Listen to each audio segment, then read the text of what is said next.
signed up for Yahoo main slate, it locked it free. There you go. I just put later guys in, and I didn't think about it. And I remembered it about 2 minutes after 3 when I got home, and I'm like, I should have played Giannis. I bet a bunch of big guys are going to sit tonight. I figured at least one of Davis and LeBron would sit. I thought Wemby would. I didn't think Luka was going to sit, but now who knows? Yeah, this is about to be a Giannis really had a wild triple-double. This is going to be a wild hour. Just when I thought it was going to be easy. Just be like, I'll kick back, get a chat with Josh, we'll shoot the shit.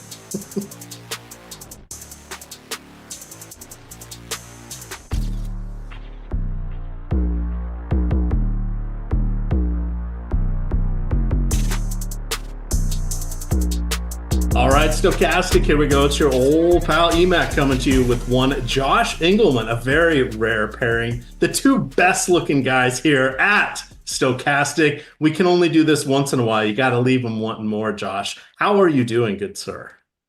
Not too bad. I never thought about ranking myself first and second. That's an interesting way to do it. But I mean, I think that checks out. So I appreciate. Are you sure you don't want to list your favorites? It's good. Dial on, and dial on. It's very, very easy for me. Very easy for me. It's good to be here, man. It's fun. Time. This slate is already absolute insanity. Fire. Yeah, this slate is absolute insanity. So for those of you that were under a rock or didn't pay attention to the news that trickled out over the last 10 minutes, we have a whole plethora of injury, folks. We're going to change this up a little bit tonight. We're going to go game by game because the key thing is we have the 3 games within the first half hour, and then there's that 10 o'clock nightcap game. So this will give us a chance to break down the first 3. This news that came out, Victor Wembanyama is out, Anthony Davis is in, Cam Reddish and Rui Hachimura are out, Luka Doncic questionable, semi out of nowhere, but he has played a ton of minutes over the last 4 games. They have a decent matchup tonight against the Spurs, who played last night and now are now without Wemby. Kyrie Irving, who missed the last game with the shoulder issue, he is in tonight. PJ Washington is going to be available as well. For Dallas, he has missed, I want to say like 4 or 5 games now with, I think he had a knee issue, right knee sprain. So, and then the nightcap, not like we're waiting for news, but they played Sacramento and Minnesota played an overtime game last night. De'Aaron Fox had played like 40 or 42 minutes, a team high franchise record, 60 points. Yeah, Keegan Murray played 40 or 41 minutes, and then Doncic played a boatload of minutes with a bulky back. Doncic is ruled out. DeMar DeRozan is still out. He's going to miss his second game after getting hurt earlier this week. He left the game in the third quarter early with back spasms. So suddenly we have a pretty thin slate, but we're going to talk about some value here. I would assume Zach Collins is probably going to start, would be my guess for the Spurs. We may see some Len sanity tonight, Josh. You know, I've been sitting on that one. So, but Alex Len actually started last night. He played about 9 or 10 minutes. So we're all over the place, Josh. Are you ready to buckle up? I guess, yeah. I just finished off some of the first lap through the Lakers rotation, which was, I don't know what an Armel Traore is, but I just gave him a couple minutes. That's a new name for me right now. Still getting to the Wemby piece of it, but not a lot of guys left for the Lakers, that's for sure. And no Wemby on San Antonio is a different vibe as well. Yeah, absolutely. And I see they're saying, oh, EMac took over for Josh. No, I know Josh is working through the minutes because Josh has his own models and stuff. So he's updating these rotations right now. If you guys are not watching the strategy show with Josh, he brought the what was the rise and grind over to the strategy here, and you get to see underneath the hood as he talks through a variety of the mechanics that go into the engine that is NBA DFS. Now, of course, we've seen the slates get turned on their head. This used to be in the spring, then it kind of happened after the All-Star break, then it was like kind of after Christmas. Now we are having rest in the first couple weeks of the season. So this is just the new way of life. But if you've got the Stokastic tools, this stuff gets updated incredibly fast. Yeah. It's a great way to get all of the heavy lifting. Oh, surprise, Josh. Trey Jones actually going to play tonight. I know. Welcome back. Now they have two good point guards instead of just one in Chris Paul. Oh, Sorry I to thought we were Malachi going to call Branham. Stephen Castle a point guard there. No, No, no dice. I'll All call him a good right. defender. Offensively, it's offensive. It's been a little dicey. It's been a little dicey. I did like the over on his 5.5 assists. That may get a little tougher now with Jones back in the mix, and two lucky lobs that would have been going to Wemby now off the table. Yeah, So for real. makes things a little tricky. So we're gonna, again, as I mentioned, everybody, we're gonna go game by game. So we'll talk through these. We'll let you know what's going on. We have Toronto and Boston. Let's start with that one. Oh, playback. Yes. Sorry. Let's get into playback here. Oh, on it. I'm going to All right. disconnect when I do that, so it's going to take me a minute to get back in. Okay, no problem. I'll just keep talking here. So we've got Stokastic in there. So if you want to invite me there, Mike, on into the fun here. I see you've done that. I'll request to speak because that's the way to do it. I see some notes here about Netflix. So how bad was the Netflix yesterday? Was it Totally pretty fine to me. sluggish? It was good for you? Never an issue once. Everybody that was bitching, I didn't understand it. Interesting. Okay. Yeah, I've wondered totally if it was localized or if it was an issue everywhere. So, all right, we're up there on playback. With the whole OBS issue. I don't have my virtual camera working anymore, so we'll deal with that later. But thank you, everybody that is there on playback. So back to the fun here. Let's take a peek. You've got Toronto at Boston. Boston favored by, depending on your side of choice, 15.5, 16, or 16.5. We know that Drew Holiday was ruled out earlier today. No surprise there. Scotty Barnes obviously still out with his eye issue, the orbital fracture. Kelly Olynyk not ready to make his debut. Bruce Brown still out. So we're looking at the same thinned out lineup that we've seen from Toronto here for a while. Al Horford is playing tonight. Of course, Kristaps Porzingis is still out. Sounds like everybody else is going to be a go here from Boston. Let's take a peek at the Toronto side here. Because so many of these players have been missing for a significant amount of time, a lot of their salaries have normalized here, tougher matchup, but suddenly we have unlimited value and we can start looking for raw points from some of these players. Cost is a little less prohibitive at the moment after losing Wemby and Sabonis as pay-up options. Josh, is there anybody bubbling up here for you on the Toronto side? No, they do not look all that good. Is Chris Boucher the best option from? I mean, there's no ownership coming in on the DraftKings side, that's for sure. Highest mark for anybody on the Raptors is 3% to Jakob Poeltl, who I don't know how he ended up finishing out yesterday, but he was having a hell of a day, at least early. But there's no ownership coming into the Toronto side on DraftKings. FanDuel's a little different. It's a 4-game slate. You're filling an extra position. They're more granular with their positions. So you see some ownership coming into RJ Barrett, to Jakob Poeltl, to Davion Mitchell, a little bit to Grady Dick. They're on like the 10 to 15% range or so.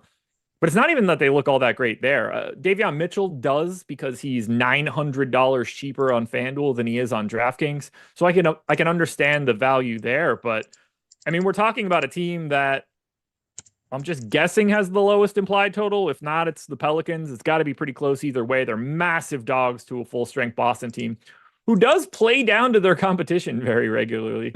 We just saw Atlanta Hawks, we see you. We Yeah. see you. But I mean, I've got this as the second slowest game on today's slate. You know, there's only 4, so like someone had to be there. There's not a huge gap in pace, but they're running into a buzzsaw defensively. It's hard for me to want to get to any sort of bulk of Toronto, which does make them look interesting in Jeep. Like in cash games, you're certainly avoiding all things Toronto. They are unrosterable in that regard. If we're talking about it from a GPP standpoint, then I think the main guys for Toronto are like probably a little under-owned for major contests, whether that's Barrett or Dick or Jakob Poeltl, even like Akbaji to a degree. interesting because he's playing a ton of minutes. Terrible per minute, dude.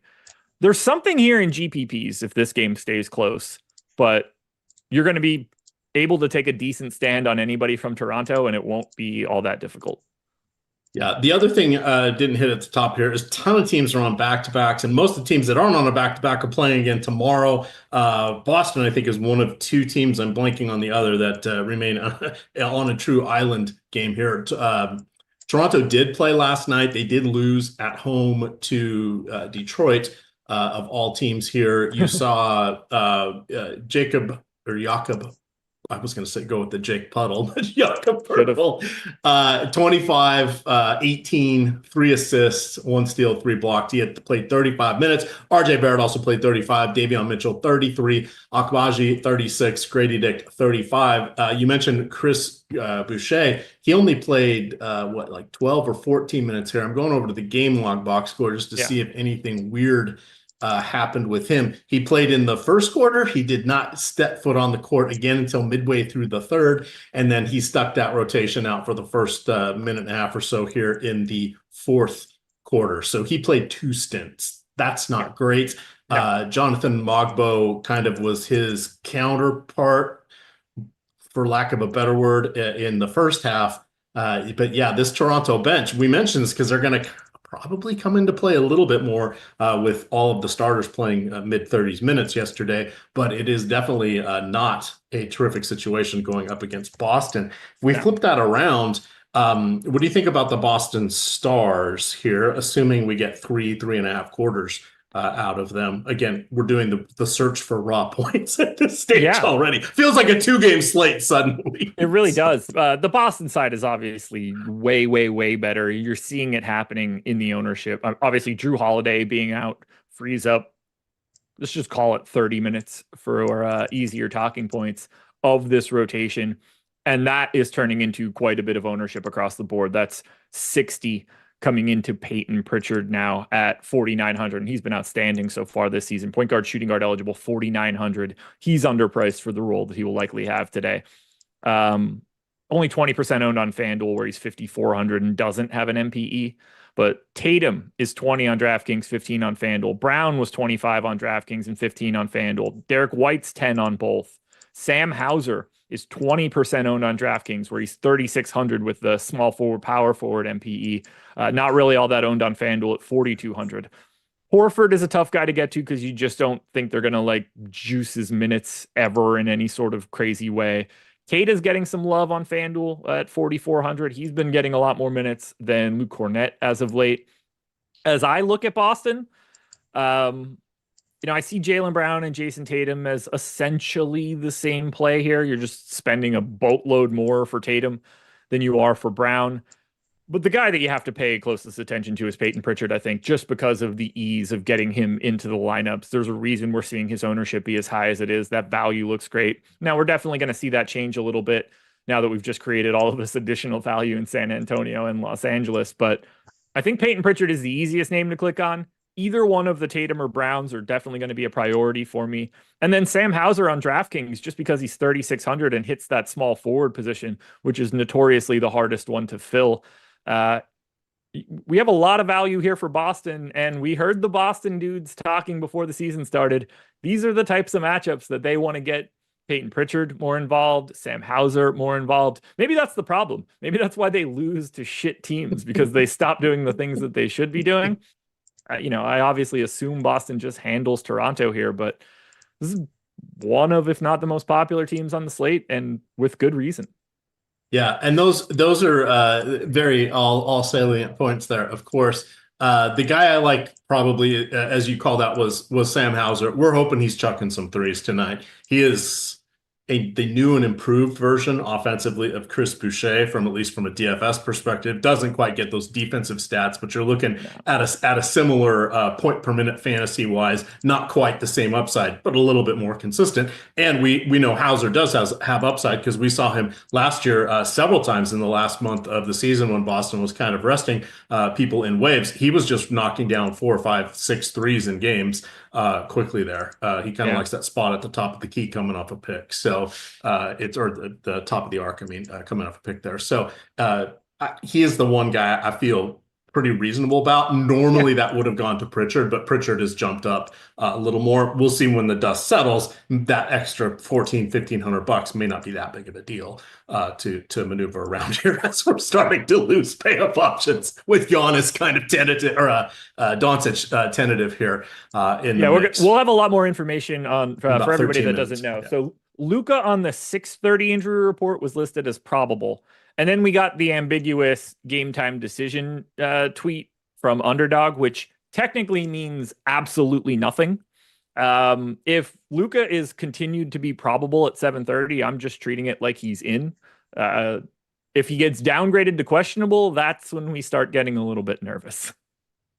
All right, let's go. I see. Is that DK DFS there in chat? Is that DK who does shows for us, DK? It is. That is the DK. All right, excellent. Hey, for those of you wondering, I'll be checking out DK's work log a little bit later. That's one of the side duties we have. Everyone wears multiple hats here, Josh.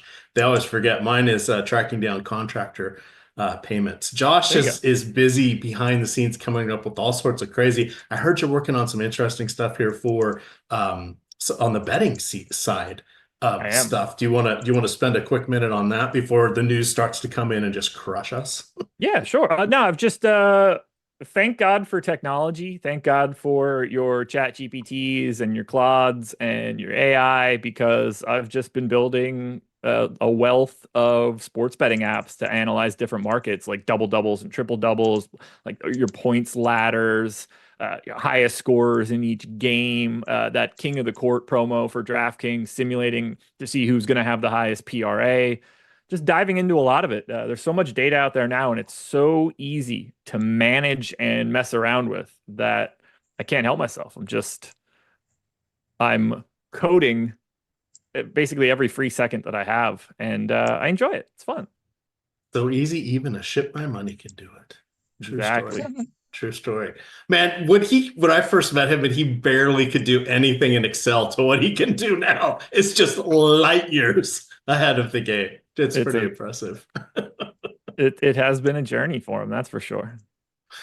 All righty. So we just got a new ownership update about 2.5 minutes ago. We got the points, player projections updated there. For those of you guys wonder what we're talking about here, you can get in a couple different ways on the cheap here to the Stokastic premium content. Easiest way is probably the Stokastic Hall of Fame, or at least the most bang for your buck. If you're not spending anything, all you got to do is use the Stokastic avatar to finish top 3 in any contest. Any contest with at least 5,000 people in it. Doesn't even have to be an expensive contest. It can be the dime, the quarter, the $20, whatever it is. You guys can get in on the fun. Finish top 3. Tweet out your screenshot with that Stokastic avatar, and I'll drop the link here in chat where you can get all of those avatars. But if you tweet that out to Stokastic HOF, all you got to do is reach out to them, and they will connect with you and get you set up with 1 free month of Stokastic Premium. We also have different tiers of the Hall of Fame. This is one of the things that Laffy came up with. We got the bronze, silver, and gold. That is if you're a first, second, or third time winner there. Any win over $20,000 is going to get you into the Ring of Honor. That is where you get that fun little display case ring that spins around. And then if you are a platinum winner, that is winning with the logo for $1 million. There's like a special prize I've heard. I don't know what that is, but we did have someone win a couple of weeks ago in the NFL with the Stokastic avatar. First place for $1 million. We'll have to see what that honor is going to be. They are the first one into that level of the Pantheon Hall of Fame. But that is a good place to be. Hall of Fame. Check that out. I'll drop that link in there right now. Oh, I guess I already did. So we're good to go. All right. Anything else from this first game, or shall we hit game number 2? Let's see here. Let's hit game number 2. Luka is in. We got that. Marshall is in. Okay. This is going to help us out when we get to that game. So we shouldn't really be too upset on the apple cart, because now I got to say a whole bunch of people who are injured. So Los Angeles at New Orleans here, back-to-back for both of these teams. You've got Anthony Davis, who was phenomenal last night, battling Victor Wembanyama. Both those guys had excellent games. Anthony a little bit better, and then the Lakers got the win. But Anthony is in for sure here. Who is out? Rui Hachimura is a new person who is out. He's been kind of banged up here and there. Jackson Hayes is still out, so nothing different on that one. Cam Reddish is new to the injury list. So those are the key moving parts there for the Lakers, and they got their usual people that remained out recently. The Pelicans are basically missing 6 of their top 9 players. You've got obviously no Zion, you've got no DeJounte Murray, no CJ McCollum, no Herb Jones, no Jordan Hawkins, who had a nice little moment, but he's fallen by the wayside. Trey Murphy getting the night off tonight. He's only played in 4 games. They're saving him from this back-to-back. And I'm forgetting someone in here, and they still have, Jose Alvarado. How can I forget Grand Theft Alvarado here? But you've got Brandon Ingram, and then the understudies, I think is what we're looking at tonight, Josh. This is like the kiddie matinee when you're putting out most of the people that work on props and makeup and cleaning up the theater. They're the ones that are on the stage today here for New Orleans. Start us off with the Lakers, 8-point road favorites here for the Lakers. Yeah, very different looking team today with no Rui around and no now starter Cam Reddish, which is bold. Was Duke ties run deep, I guess. So obviously the focus is going to be on LeBron and AD. 15% ownership for LeBron on DraftKings, 25 on FanDuel, 37 for AD on DraftKings. And if you think that number's high, you didn't look at FanDuel yet. 57 on FanDuel, 11K. That power forward eligibility really changes everything. And then you're just getting scattered ownership, around 15 for Dalton Connect across both sites. D'Angelo Russell's a little more popular on FanDuel than DraftKings, and he looks really good since they kind of need his minutes today no matter what, or at least I think they do. And he's 5,100 now there. Max Christie is $100 above the minimum on DraftKings. Shooting guard, small forward, played a ton of minutes yesterday, 14% owned today. So there's lots to like here for the Lakers. I think Christie is probably the guy that I would be likely to get to now that we know we still have Luka, there's still AD, there's still LeBron, there's still Jason Tatum. So we have pay up options that would get paired very well with value plays like Max Christie. He's a terrible per minute performer, but does look like a good point per dollar play. But I think AD is the guy that you would want to get to most of anything here. And I don't think salary is really going to be all that much of an issue on this 4-gamer. Yeah, last night, Davis played 36 minutes, LeBron 38, Austin Reeves 32, so it's about normal for him. Dalton Connect 26. Max Christie had 30 off the bench. Gabe Vincent, random sighting, well, not random sighting, but congrats on still being in the league, 20 minutes. And D'Angelo Russell fully embracing the coming off the bench role. Apparently, I was reading an article a few days ago. It was probably at least a week old article, but he was talking about how when JJ Redick came in, he's like, "Hey, you need me to start? I'll start. You need me to be off the bench? I'll be off the bench. I've got my head right. Whatever we need." So miles of improvement there for D'Angelo, Sure. and he's backing it up. So that's pretty good to see, because it's defense really that kind of keeps him from being with the closing unit. Then there's the lapses of paying attention. It's not quite JaVale McGee level, but it's not great from time to time either. But he seems like he's pretty motivated this season, so he is in play as well. So we've got a few options here. Some of these are kind of differentiation plays when you look to the Reeves, or we'll have to see what the next ownership is, but Reeves, Russell, and Connect, I think are the ones. Oh yeah, it's gonna be like the problem with guys like Connect and Christie are how bad they are on a per minute basis. Like they're gonna play a boatload, and obviously they can both get some shots up. Connect in particular, just 3-point monster. He's a 0.67 guy in my model today. That is brutal to look at. But, he's getting 15% ownership, and he should. 4,200, shooting guard, small forward. I got him in for 32 minutes. Could very easily play more if he has to today, because they just don't have enough bodies. I don't think one of those bodies is going to be Bronny, though, today. So at least we don't have to worry about that. He hasn't been to the G League yet, has he? He's still kind of floating around. He did. No, he played at least one game. It might have been 2. So he's playing their home games whenever the Lakers are on the road, I believe. Gotcha. Okay, that makes sense. I knew, and nothing, no breaking there. I just sort of lost track if he Sure. had made that move down there because it feels like with the what is it? Is it 15 active now, or is it still 12 active, 15 that they carry? It feels like there's an extra player on a 12 lot and of these 15. rosters now. Okay, and Yep. then but they get the two-way contracts start to Yeah, make things a you can little have muddy these three days. two ways now. Okay. That's sort of what it is. So you lose track of some of these guys like, oh, I haven't seen him for a while. And at least when I was in DC, for whatever reason, I had different news feeds that I would get, but I would see the Capital City Go-Go's. So I would know who was up or down for them, but like Yeah, no other teams in the G League would I have any awareness of besides those guys. So that was a little detour there, but thank you. So you're turning good. it to let me get back to our screen here to the Pelicans side. So they played overtime, or not overtime. They played last night, ended up beating the Denver Nuggets, who were without Nikola Jokic, who was with his wife. I didn't see if there was an update on that, but they are expecting a child, so he was attending to that.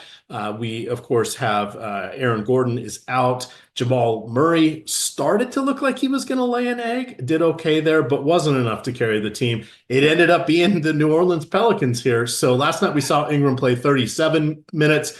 Murphy, who we said was out, but he played 30. Brandon Boston, if you're playing on the secret site known as Yahoo, he is still $10 over there. You're going to want to lock him into your lineups because if you don't, everybody else is going to have him. He had 38 minutes last night. And then it's literally the also rans. You got, I didn't realize Jalen Noel was with them. Trey Yeah. Jamison in the mix, Jeremiah Robinson Earl, Yves Missy is in there, or Massey is in there. Yikes. What kind of cannon fodder is coming into your lineups for this team? I'm so sick of this team. Brandon Boston is looking like a different play between DraftKings and FanDuel, largely unowned on DK, 20% owned on FanDuel. I'd like him, honestly, on DraftKings in comparison to where his ownership is. It shouldn't be surprising at all to hear Brandon Ingram is quite popular, 30% owned on DraftKings. 68 on FanDuel in the last run that I saw, which, could move around, but still looks exceptional there. Probably has something to do with the fact that he's 8,200 on FanDuel, $900 cheaper than DraftKings. And one of the few people that has positionality that is really wild. Point guard, shooting guard on DraftKings, small forward, power forward on FanDuel, running the full gambit. Got to try to get him.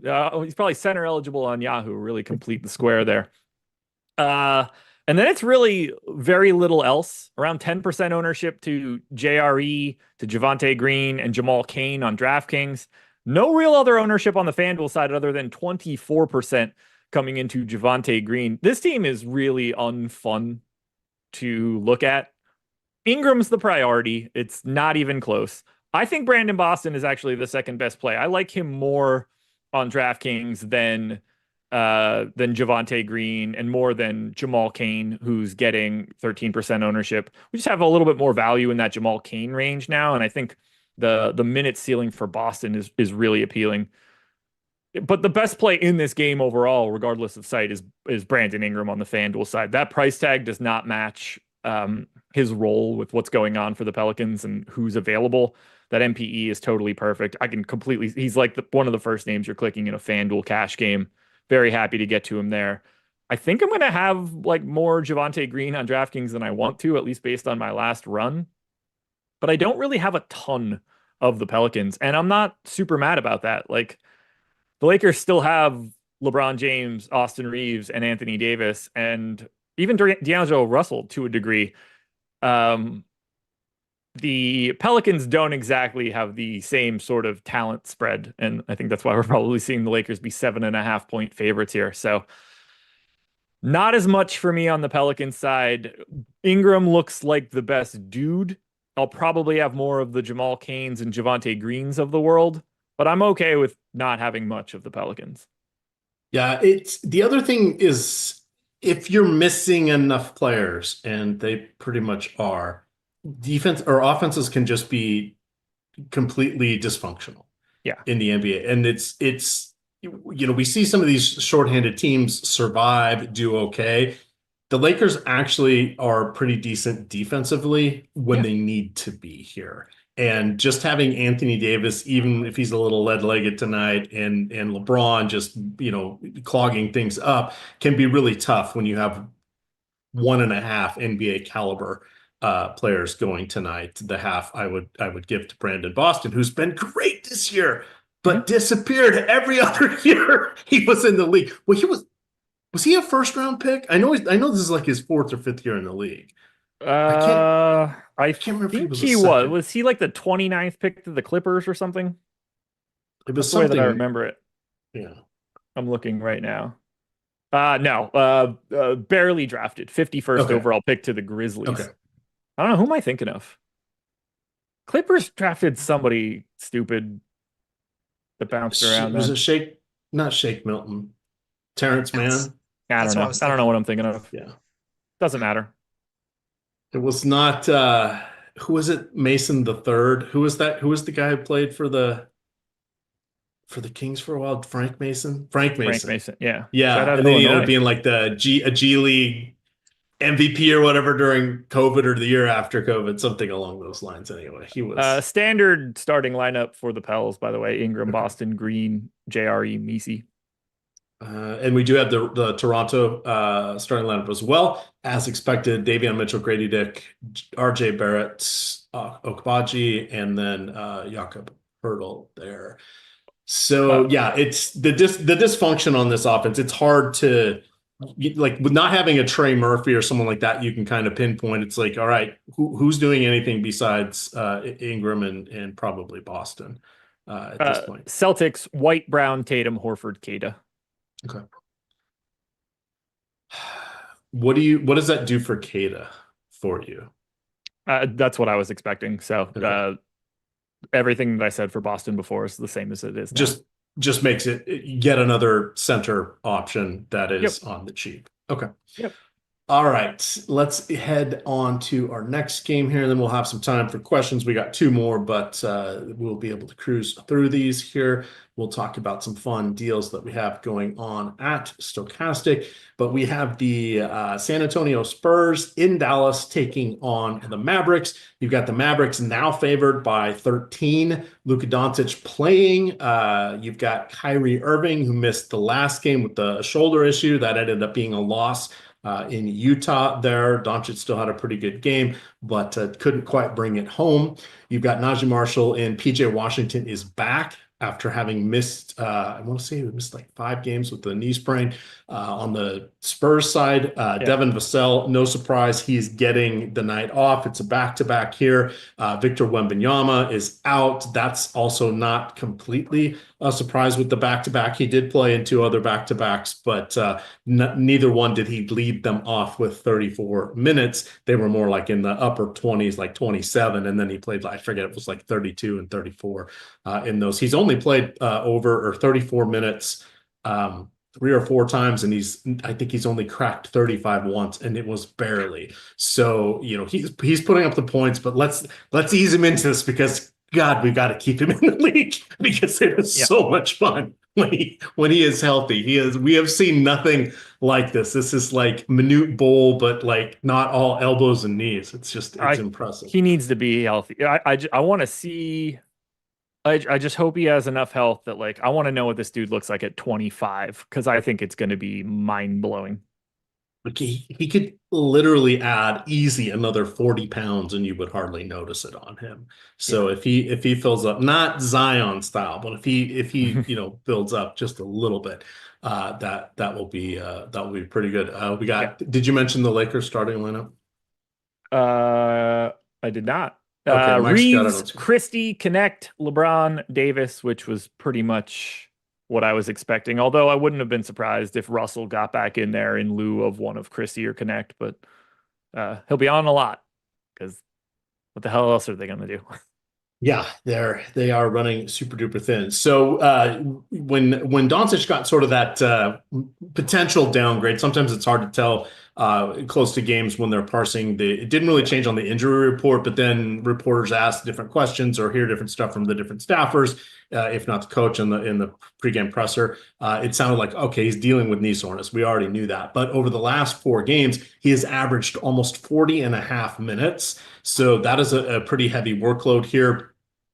You've got in that time, he's got 24 field goal attempts, almost a 48% success rate there, averaging 30.5 points, almost 8 rebounds, almost 8 assists, almost 2 combined blocks and steals. Those numbers aren't even quite what he's done in the last 2 years, but his shooting is down. His effective field goal rate is down about 50 points. He's shooting about 42 or 43%. This season, he's usually closer to 48 or 49. So there's room for him to go back up there. We know what we're getting with him and Kyrie. They're just going to get, as Eric Lindquist would say, all the usage in all of the land. I had a nice little analysis on Daniel Gafford and Derek Lively and how they had previously played Victor Wembanyama and how they were both foul magnets. That's not going to be an issue against Zach Collins. So those guys, yet more center plays like we needed them. That sort of changes their outlook, but they've kind of been outclassed on a point per dollar spot from a few other teams. And then PJ Washington coming back and Najee Marshall being available. He was dealing with an illness. That's going to kind of curb the upside for Klay Thompson. I will hand this to you with the question: how many games this season does Klay Thompson have more than 30 fantasy points? 2. 1. It was in the opener. He said the upper 20s a bunch of times, but he hasn't broken through. So that was kind of surprising to me. I thought, he probably gets there about every 4 games. So I thought, he'd probably have 3 this season. Wow. Nope, it was just the opener. So wow, that's kind of crazy. Like, I mean, I got him projected for 27. Like, that should be like, I don't know, 30% of his games at this point, which I guess would only be like, 3 or 4. So maybe it's not as crazy as I thought. I should have guessed 1. It would have been a lot cooler if I got it right. It's a weird game. Like, the San Antonio side is obviously a completely different team with Wemby not here. Everything's different. You're removing over 30% usage. You're just removing the hub of your team.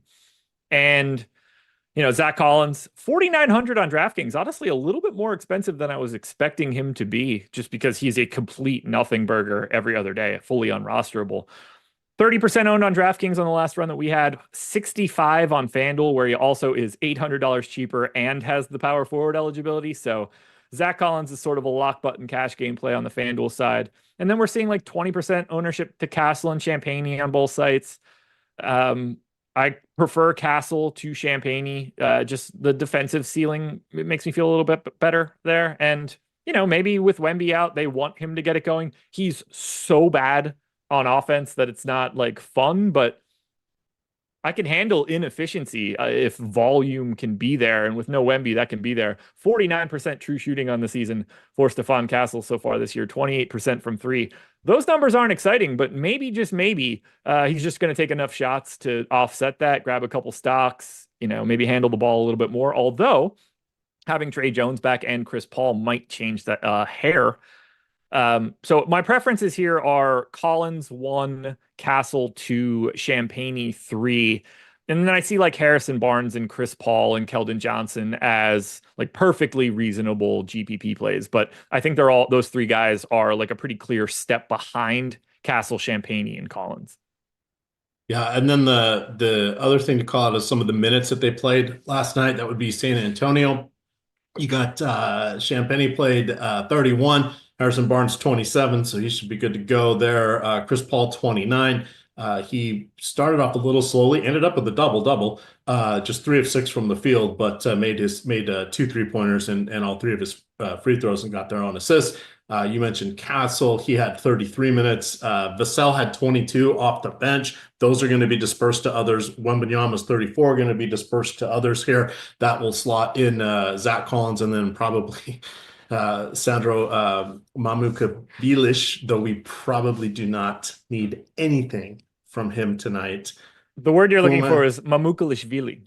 Whatever. I was going to say mommy because I know that's the easier way to say it. And tonight I don't want my mommy tonight. So I'm okay. Also, we got a projections and ownership update in the last 2 minutes if you needed to see that kind of stuff. let's circle back here. I got 18 minutes. I got the Sims on my side, Josh. I'm still trying to build out my Yahoo lineup. It's not Fun. looking good. Whatevs. But for everybody out there that has not yet signed up to the Sims, we've got a great way that you can jump in here. Mike can drop the link into chat here, but this is for any of these sports books and pick'em sites that are on the page. Mike will probably flash that up here. You have to look at the different ones, but each one has a way for you to get a full month of Stokastic Sims. I'm going to repeat that, a full month of Stokastic Sims. All you got to do is sign up through our link. You got to make a wager on the or a pick'em card on the sites. You got to take a peek because some of them, like BetMGM, is bet $10, Bet365 is bet $5, Underdog, et cetera, has different things that you can do. Some of them are also offering deposit bonuses on top of that. Make sure you read the fine print here. But the key things that you need to know is once you have signed up, made your first wager or pick'em card, take a screenshot of your welcome email and your first card that has settled. Email support@stokastic.com with those screenshots, and you can choose Sims for a full month for whichever league that you would like. So you could do it for NFL, you could do it for NBA, and you can stack these. There's quite a few on, like Rebet. Probably most of you guys aren't on that. Better, a lot of you aren't on that one. Vivid, a lot of you aren't on that one. Go sign up for those. So you can get 3 months that way. And if you wanted 3 months of NBA, we'll stack them for you. Not a bad way to go. It's such a good deal. It's so easy. It only benefits you. Like, it costs you nothing to get in our door, and you get some sort of bonus whenever you're signing up somewhere else, whether that's like deposit bonuses on pick'em sites or like bonus bets on one of the sports books. It's an absolute no-brainer if you just want more data for zero cost. And how good is it if after a read that I do, Josh wants to add to it? It's like that good of a deal. Stuff, yeah, it's for this kind of stuff. You can't say it enough. Look, the worst case scenario for you in this situation is that, like, you make a deposit on another site. Maybe you find out that you didn't like it while you were there. You got our tools for a month. Maybe you found out that you didn't like those either, and you come back out of it having spent absolutely $0 on our website. Like, if that doesn't sell you for it, but yet you watch these shows, I'll never understand. Yeah, it's a tough one. It's just get in on the fun. Get in on the fun. 16 minutes to go here, Josh. I think we got everything that we could out of game number 3. Are you ready for game number 4? The nightcap. We got the injury news we were waiting on. That would be DeMar DeRozan out. He's missing his second straight game. Tweaked his back in the third quarter 2 games ago.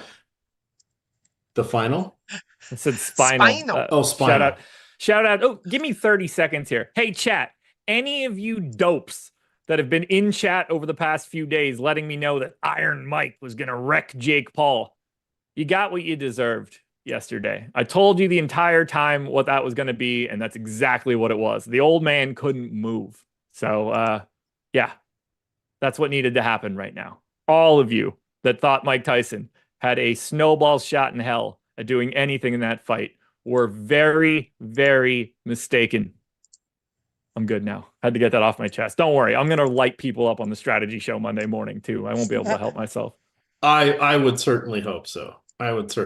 Because this is part of the Josh Engleman experience here. It is. So I don't know if you saw it, Melissa Harvey. She's a longtime subscriber here. She's come around on you now. She thought, oh, he's just an ass, and she'd message me say, is Josh really like that? I'm like, no, he's not. Yes, he is, but no, he's not. He's actually very nice. And then she's like, okay, well, I get it now. Last night she said in chat, she's like, I think Josh is my spirit animal because you were calling everybody idiots. So I love she's like, yes, I'm totally on board with Josh now. So no, it is played up on stream, but I like to poke fun.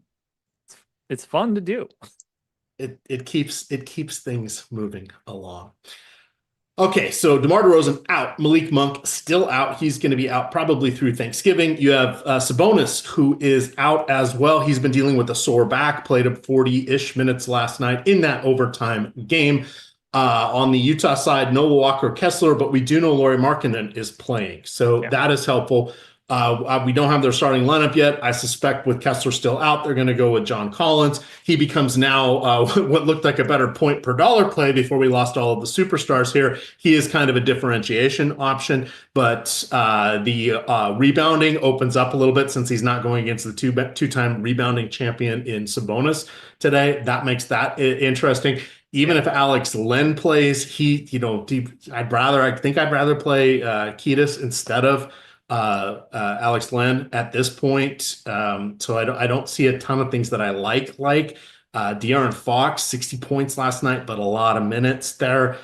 This would be one where they're going to put him in bubble wrap if this game gets out of hand. Sacramento's favored by 7, but we've seen enough upsets over the last 7 days to know that that really doesn't mean a whole heck of a lot when a team is missing several key players like the Kings are. How do you feel? Let's start with the home team first. What do you think about the Kings? Is Keegan Murray in play? Which Kevin Huerter do we get tonight? What are you thinking about the Kings? There's no team I have more of right now. They're in everything. I've got 90% of the 80% owned De'Aaron Fox. I've got 65% of Alex Len at the flat min. He's 50% owned on DraftKings, 20 on FanDuel. I've got 50% of Trey Lyles at 3,800, power forward center eligible, 60% owned on DraftKings, 20 on FanDuel.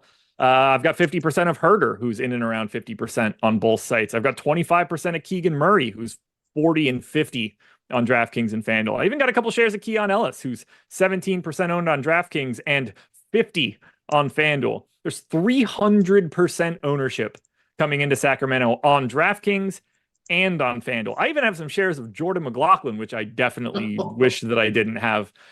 They're the best team here. It's the best matchup. It's the fastest pace game. Sacramento's missing 3 of their 6 best players. There's a lot of love to go around here, and I am fully agreeing with the field. These guys should be owned a ton. So tonight is not the night you're going to win a contest without somebody in the final game. Well, tonight is not a contest where I'm going to win without somebody in the final game at this rate. I wouldn't be surprised if someone did, given the way that I just talked about Sacramento. Anybody that watches my shows know that I am the mush of all mush. So Utah by 40 incoming, and you're going to need Orlando Robinson and Colby Jones in your winning lineup. You sure it's not a roof leak or something like that? Whatever it is, I can get it wrong. That I know, and that I know that chat knows too. Oh, always good times here. So is there anybody you'd kind of rule out? Like Len, no thank you. No. Anybody on the Jazz side? So for the Jazz side, I've got a play here that I apparently like way more than everybody else by like a billion miles. Now, it is the play that everybody else seems to like, but I am extra special heavy on John Collins here. Which is interesting because they're actually Sacramento's probably a better defensive team now that Sabonis isn't here, but that's a conversation for a different day. John Collins is the guy that I'm getting to the most here. He's in close to everything I have at this point. Now I'll walk that back a hair as we move forward, but 6,800 power forward center playing north of 30 minutes every night. Every bit of this looks really good to me for John Collins. The fact that he has that power forward eligibility is really helpful. He's one of my most optimal plays. And I think the 20% ownership is actually a hair low on him. So he is a priority for me, but he's really the only thing I'm getting to. I have 1 share of Jordan Clarkson. I don't have any Markkanen. It's Collins and nothing else for the Jazz. And then all of the Sacramento Kings that are relevant for today. Interesting. I would have figured you would have ended up with more Jordan Clarkson was the guy I thought you would land on. He's the fact that is it the minutes cap coming off? I think it's just the just shooting guard eligibility. The lack of flexibility for the 4-gamer, I think, is what's causing that problem. Because I think he started the last game. I think if I looked at that this morning, I think he started 3 times this year. I haven't projected really well, but there's just so much like specific value now that I think that mid range just kind of dies for me. So who is your top owned shooting guard then? I don't. Let me look. Um,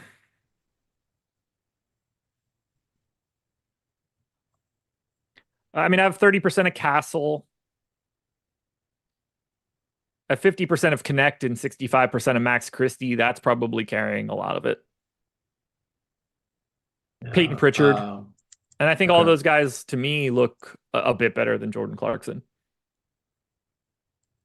What was your number on De'Aaron Fox? You My number said on who? 90? De'Aaron Fox, you said 90%? He's in everything for me right now. Everything? Okay. Yeah. I'm coming in a little bit under the field. So the field's at 83. So Josh and I are kind of looking at the Sims here. So calling that out for a sec. I've got a fair amount of Anthony Davis. Jordan McLaughlin is the other one. Where did you end up on Alex Len? Because the field's got him at 50%. I think that's a little rich. I have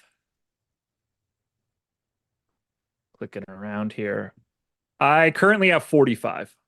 Okay. Mine's at Flat 48. flat 3K is just big. I don't know how much he plays. Like they could just make it Orlando Robinson and everybody wants to lose their minds. But for right now, I've got he's in like half my stuff.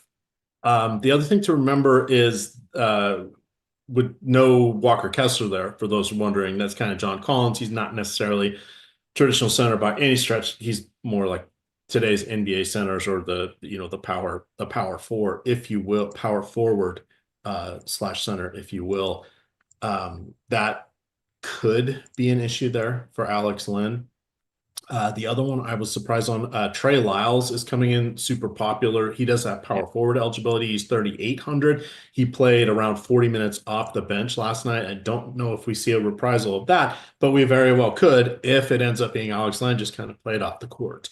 So the other thing to keep in mind is Alex Len didn't play a ton last night, and they were going against Rudy Gobert, and Len started. So Len's been in the league forever. He is like the poor man's homeless man's Mason Plumlee. Len sanity is a thing that was real like around 2000 or pardon me 2020 when he was with the Wizards for a moment. His first stint with Phoenix, he had moments for DFS, but that's not quite where he is today. He is not the I'm blanking on who's the center that for Orlando right now that's playing for Willie Cauley-Stein.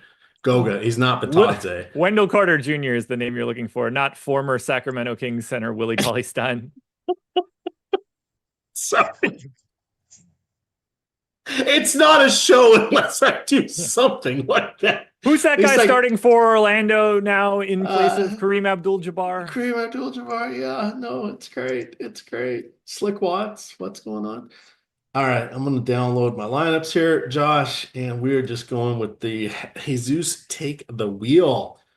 And we have one super chat for $5. Oh, let's get over to that because we have 5 minutes and we got $5. Chris Williams, our favorite Apple guy, he says, Yocastic said it best with 196 likes, 1,542 people watching. Hit that like button. Please do. Please do.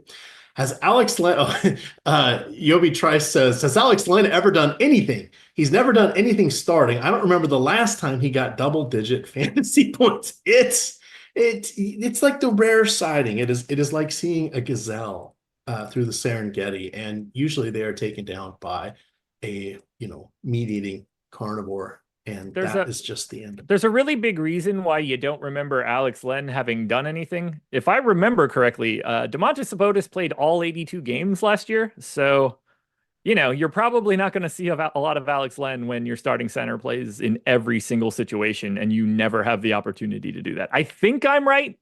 I know it's a lot, but Alex Len hasn't been afforded the opportunity to ever play the minutes. Now with Domantas Sabonis out, it's a very different game script. I think Sabonis had 77 doubles last year, or he played 77 games. I forget which. It was a big number. There's been a heck of a 2-year run here.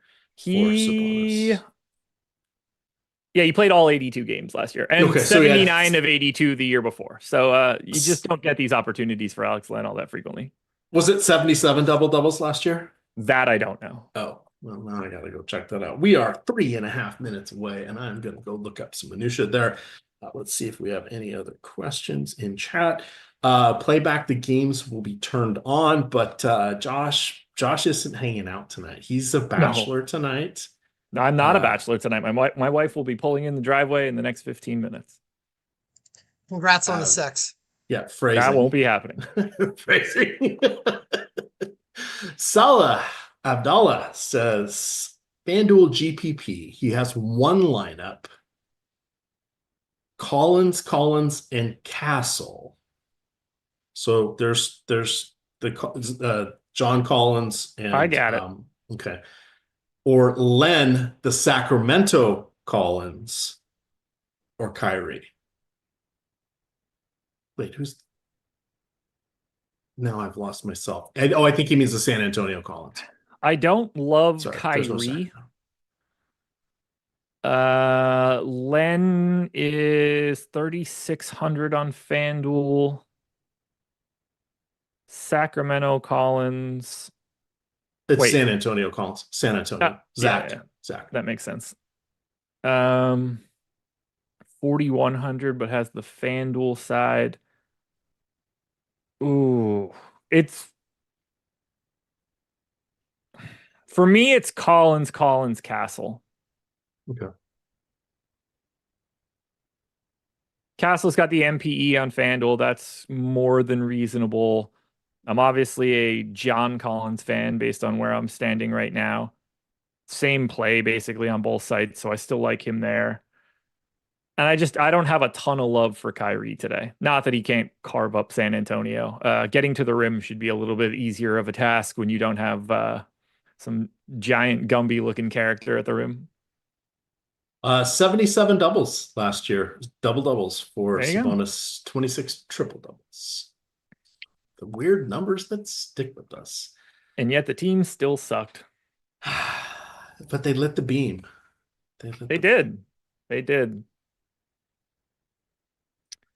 That's going to do it. We are at lock here. Of course, if you guys got the Stokastic tools, they will continue to be updated as anything changes. You can also get into the late swap, which now updates specific contests with the actual ownership. So that is a new development. You can pick that.